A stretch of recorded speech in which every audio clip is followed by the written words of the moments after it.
आइए अब आपको बताते हैं कि आखिर सावरकर बनाम टीपू सुल्तान की ये लड़ाई क्यों शुरू हुई और कैसे चल रही है। दरअसल बीजेपी विनायक दामोदर राव सावरकर को अपना आदर्श मानती है, जबकि कांग्रेस और एआईएमआईएम जैसी पार्टियां टीपू सुल्तान के समर्थन में अक्सर खड़ी रहती हैं। हिंदूवादी संगठन सावरकर के साथ खड़ी है, जबकि मुस्लिम संगठन टीपू सुल्तान को अपना आदर्श शासक बताते हैं। सावरकर स्वतंत्रता सेनानी थे, अंग्रेजों ने उन्हें काला पानी की सजा दी थी, जबकि टीपू सुल्तान 18वीं सदी में मैसूर के शासक रहे। उन्होंने भी अंग्रेजों के खिलाफ लड़ाई लड़ी थी। बीजेपी और हिंदुत्ववादी संगठन सावरकर को हिंदुत्व का प्रतीक मानते हैं, जबकि बीजेपी और हिंदूवादी संगठन टीपू सुल्तान को क्रूर शासक मानती है। उनका मानना यह है कि टीपू सुल्तान ने हिंदुओं की हत्या की थी। मैं कह रहा हूं, इस देश में 1 इंच जगह भी मुसलमान की नहीं है। पूरे देश की जमीन हिंदुस्तान की जमीन है। मैं कह रहा हूं, इस देश में 1 इंच जगह भी मुसलमान की नहीं है। पूरे देश की जमीन हिंदुस्तान की जमीन है। सावरकर के पोस्टर ही नहीं फाड़े गए, बल्कि एक युवक को केवल इसलिए चाकू मार दिया गया क्योंकि उसने टीका लगाया था। बीजेपी इस पर इतनी भड़की कि उसने खुलेआम चेतावनी दे दी। ये मुसलमान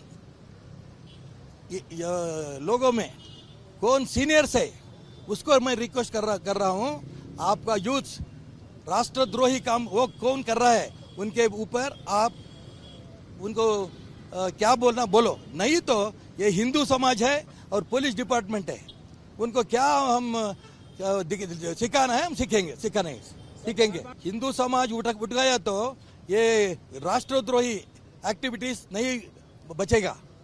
नरेंद्र मोदी ने सभी शांति से रहो, हिंदू मुस्लिम ऐसा कल बोला है, हम वो पालन तो कर रहा है, लेकिन कौन गुंडागिरी करता है, उनके ऊपर क्या करना है हिंदू समाज और पुलिस डिपार्टमेंट करे। सावरकर के पोस्टर लगाने पर केवल कुछ मुस्लिम संगठनों को ही ऐतराज नहीं है, बल्कि कांग्रेस भी इसके खिलाफ है। कर्नाटक के पूर्व सीएम सिद्धरामैया ने पूछा कि मुस्लिम इलाकों में पोस्टर लगाने की क्या जरूरत थी।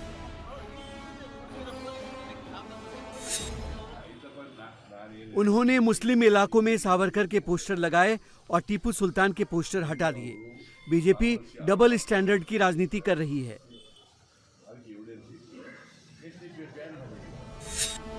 बीजेपी के प्रदेश अध्यक्ष इसका ही जवाब दे रहे थे।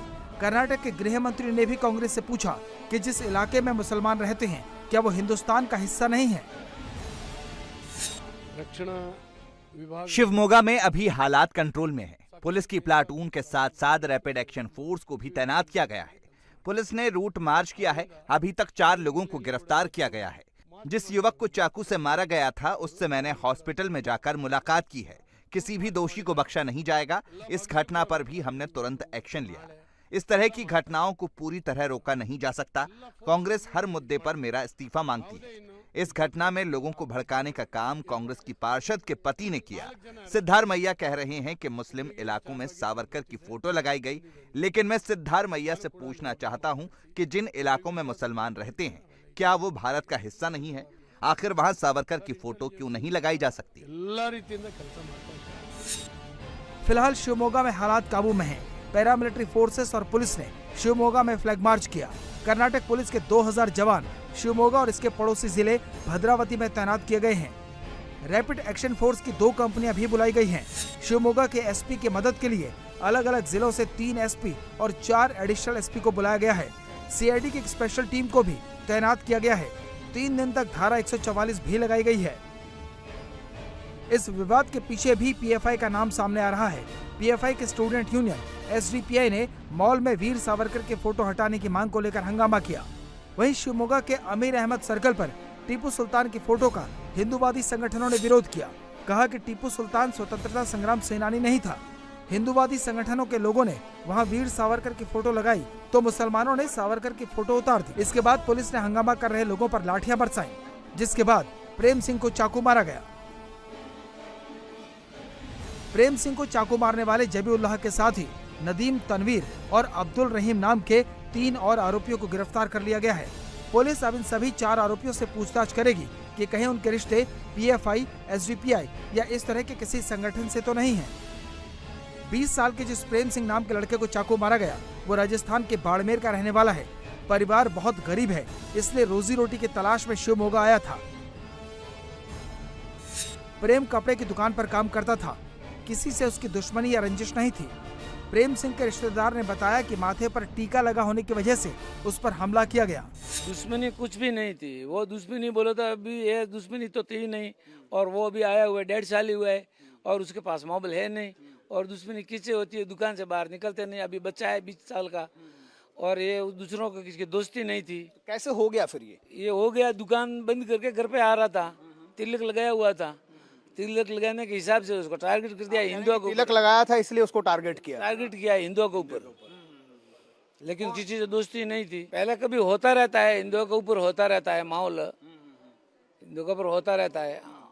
जैसे कि अब अभी एक दो महीना पहले एक हर्षा का हुआ था वगैरह, वो हुआ था, ऐसा होता रहता है। ये माहौल बिगाड़ने की बात है, माहौल बिगाड़ा हुआ है, बिगड़ा हुआ नहीं है। सावरकर के पोस्टर पर विवाद केवल शिवमोगा में ही नहीं हुआ। शिवमोगा के एक दिन बाद तुमकुरू में भी सड़कों पर लगे सावरकर के पोस्टर फाड़ दिए गए। ये देखिए, इसी जगह पर सावरकर के पोस्टर लगे थे, लेकिन उन्हें फाड़ दिया गया। पुलिस सीसीटीवी की मदद से पोस्टर फाड़ने वालों की तलाश कर रही है। कर्नाटक के उडुपी में लगा वीर सावरकर का ये पोस्टर भी कांग्रेस को रास नहीं आ रहा। कांग्रेस के स्थानीय नेता पोस्टर हटाने की मांग करने लगे। प्रशासन ने कहा कि इजाजत लेकर ये पोस्टर लगाया गया है, तो कांग्रेस ने चेतावनी दी कि शिवमोगा जैसे हालात से बचना है तो पोस्टर हटा लिए जाएं। आजादी के उत्सव पर हर जगह स्वतंत्रता सेनानियों के पोस्टर लगाए गए। महात्मा गांधी से लेकर तमाम लोगों के पोस्टर यहां लगे हैं, जिनमें देश के प्रति उनके योगदान को दिखाया गया है। लेकिन इस सर्कल पर सावरकर का फ्लेक्स लगाया गया है। इस पर पहले से ही पूरे राज्य में बवाल हो रहा है। इंडिया टीवी हर वक्त हर जगह डाउनलोड करने के लिए सर्च करें India TV news Google play store या ऐप स्टोर पर।